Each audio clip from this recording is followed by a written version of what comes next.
শেখ হাসিনা আফা, আসসালামু আলাইকুম রহমতুল্লাহি আবরকাতুহ। আপনি কেমন আছেন? আশা করি ভালো আছেন। আপনি যে ডিসেম্বরে আসবেন, আপনার জন্য পুরো জাতিই অপেক্ষা করতেছে। কিন্তু আপনি যে ডিসেম্বরে আসবেন, সেটার নমুনা হিসেবে জাতি, পলাতক নেতা এবং আপনার শেখ পরিবারের সদস্যদেরকে দেখতে চাই। আপনি তো আসবেন। আপনি আসার আগে মিছিল মিটিংয়ের প্রয়োজন আছে, প্রিপারেশনের প্রয়োজন আছে, আপনাকে এয়ারপোর্টে রিসিভ করার প্রয়োজন আছে। তো আপনি আসার আগে পলাতক নেতা এবং আপনার শেখ পরিবারের সদস্যদেরকে একটু পাঠিয়ে দেন। পাবলিক নমুনা দেখতে চাই।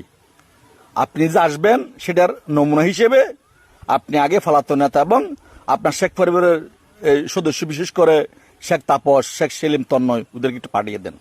তখন জনগণ যে বিশ্বাস করবে আপনি যে সেটা আসবেন, এটা তখন 100% বিশ্বাস করবে। তো আপনার কাছে অনুরোধ, আপনি আসার আগে একটু ওদেরকে পাঠিয়ে দেন, পলাতক নেতা, আপনার শেখ পরিবারের সদস্যদের। কারণ আপনি আসবেন, অনেক প্রিপারেশনের ব্যাপার সেবার আছে, আমরা এয়ারপোর্টে যাব, অর্গানাইজার ব্যাপার সেবার আছে। আপনি প্লিজ ওদেরকে একটু পাঠিয়ে দেন। কারণ আর না হলে জনগণ বিশ্বাস করতেছে না আপনি যে আসবেন। এটা আমাদেরকে অনেকে প্রশ্ন করতেছে, হয়তো আসবে আসবে আসবে আসবে, আমরা বিশ্বাস করি না। কিন্তু আমরা প্রমাণ দেখতে চাই। তো আমি বললাম, কি প্রমাণ চাও? হয়তো আগে পলাতক নেতা এবং অন্যান্য শেখ পরিবারের সদস্যদেরকে আগে পাঠিয়ে দিতে বলো। জি ম্যাডাম, এটা একটু করেন প্লিজ।